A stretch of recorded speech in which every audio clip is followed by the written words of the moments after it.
Hello friends, welcome to our channel Knowledge Amplifier, and in my this particular video I am going to discuss something more related to the representation of straight line in vector space. Okay, so in my previous video we have seen this particular representation where we need to determine the equation of a straight line in vector space or three-dimensional space, where we know one particular point A is passing through this particular line and this particular line is parallel to another vector B vector. Okay, by that time we have derived this particular equation x minus x1 by vx equal to y minus y1 by vy equal to z minus z1 by vz. Okay, and here we have concluded that here x1 y1 z1 are basically the coordinate of the point which is passing through the straight line. Okay, and vx vy vz are basically the vector coefficient which is basically parallel to our straight line, right? So if we want to find the direction of our line, we can only determine the coefficient vx vy vz. Okay, and because the vector b, this one having the part vx I cap plus vy j cap plus vz k cap, and this our line is also parallel to that, so obviously both will be in same direction, right? So if we are getting some unknown line, then our always target will be representing the equation like this and try to figure out this coefficient vx vy vz, and by that we can calculate the vector parallel perpendicular to all those. Okay, so now let me discuss something more, and this is another representation of straight line when we know 2 points on the line. Okay, and we need to determine the equation of line. Okay, so here again I am taking my three-dimensional plane, and here this is my straight line where one random point is P, this is x y z, O is the origin, and a point having the coordinate x1 y1 z1. Okay, and b point having x2 y2 z2. So we can say this particular position vector b vector, which is basically ob vector, is nothing but x2 I cap plus y2 j cap plus z2 k cap, and oa vector or the small a vector or the position vector for this a point is x1 I cap plus y1 j cap plus z1 k cap. And now based on these two we need to determine the position vector for any arbitrary point present on this particular line, for like p, which is x I cap plus y j cap plus z k cap, which is having position vector r vector. Okay, so see, the derivation is quite simple, just you need to know the law of triangle. Okay, I hope you have already studied this in your school level vector physics course, right? So first thing you can notice, OP vector is equal to R vector. Okay, OA vector is equal to this small a vector, OB vector is equal to this small b vector. Okay, these are position vectors.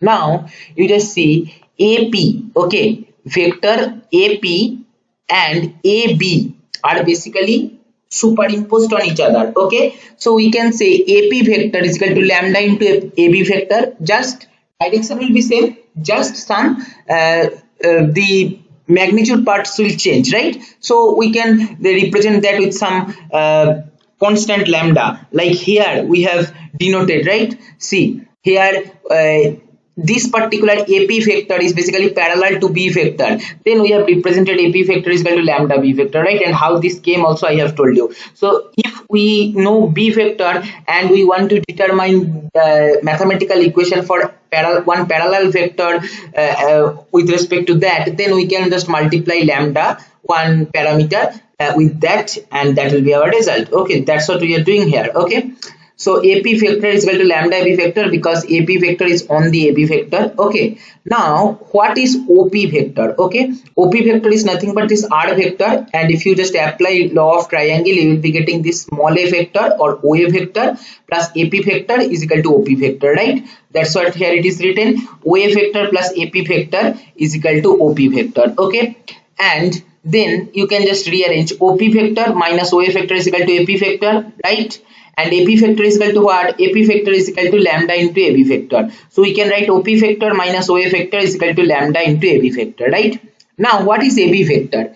AB vector is this one. Okay, and what will be the value? If you just apply again law of triangle in this bigger triangle, you will be getting OA vector plus AB vector is equal to OB vector. So we can say here I have written that AB vector plus OA vector is equal to OB vector. Okay, so we can say AB vector is equal to OB vector minus OA vector. So now this one we can replace in this particular equation here and you will be getting this one, OP vector minus OA vector is equal to lambda into OB vector minus OA vector. Now what is OB vector? OB vector is nothing but position vector for B vector, which is basically small b vector, right? And what is OA vector? OA vector is nothing but this small a vector. Okay, so that's what I have written here. And OP vector is position vector for random point P present on the straight line, for which the position vector is R vector. Okay, so if you just replace all this, you will be getting R vector minus A vector is equal to lambda into B vector minus A vector. Rearrange, you will be getting R vector is equal to A vector plus lambda into B vector minus A vector. Now R vector is any random point on our straight line. You can represent the position vector like xi cap plus yj cap plus zk cap. A vector is basically position vector for the point A, which is x1 I cap plus y1 j cap plus z1 k cap, right? So that's what I have written here, x1 I cap plus y1 j cap plus z1 k cap, and B vector minus A vector. Okay, what is B vector? This B vector is nothing but x2 I cap plus y2 j cap plus z2 k cap. And here A vector is nothing but x1 I cap plus y1 j cap plus z1 k cap. When you are subtracting these two vectors, position vector, then according to direction x2 will be subtracted from x1, y1, y2 subtraction, z1, z2 subtraction will be there, right? So that's what here it is written. B vector minus A vector, just replace that. So lambda into x2 minus x1 into I cap plus y2 minus y1 into j cap plus z2 minus z1 into k cap. Okay, now you can compare left and right to get the Cartesian form. Okay, you will be getting x equal to x1 plus lambda into x2 minus x1, y equal to y1 plus lambda into y2 minus y1, z equal to z1 plus lambda into z2 minus z1. What is this? X, y, z are basically coordinate for any point present on that particular line. Okay, having the condition that the line will pass through 2 points, for which one point is x1 y1 z1 and another point is x2 y2 z2. You can rearrange this equation with respect to lambda. You will be getting x minus x1 by x2 minus x1 is equal to y minus y1 by y2 minus y1 equal to z minus z1 by z2 minus z1 equal to lambda, right? So this is what we are getting with respect to this line which is passing via 2 points, and we know those 2 points. And previously we have seen this particular equation, which is basically equation of a line when we know at least 1 point which is passing through the line, and the line is parallel to a vector for which the value is a vx I cap plus vi j cap plus vz k cap. And what I have told you, if we know vx, vi, vz, then we can determine the direction of that line also, right?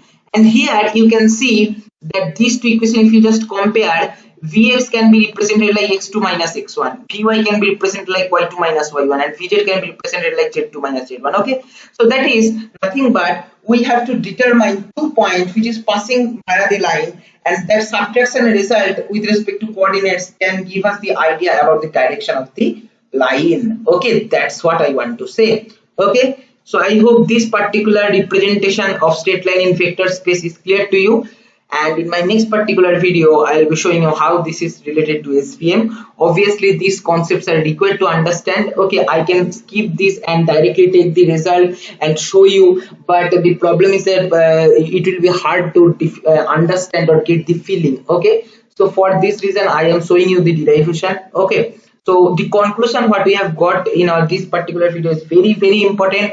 That is, if we want to find the direction of a particular line, then what we can do, we can find out 2 points on the line and we can simply subtract those, which will be giving us the idea about the direction of the line. How we are getting that? As simple as this. From this, just compare these two equation set. Okay, I have told you already in previous video that if we want to find the direction of a line, we need Vx, Vy, Vz, and here we can get a Vx. These two equations, if you just compare, Vx is nothing but x2 minus x1, Vy is nothing but y2 minus y1, like that. Okay, so this is what is the simple derivation. This is all for this video. Stay tuned. I will soon upload my next video where I will discuss the relation with this with SVM. Okay, thank you for watching.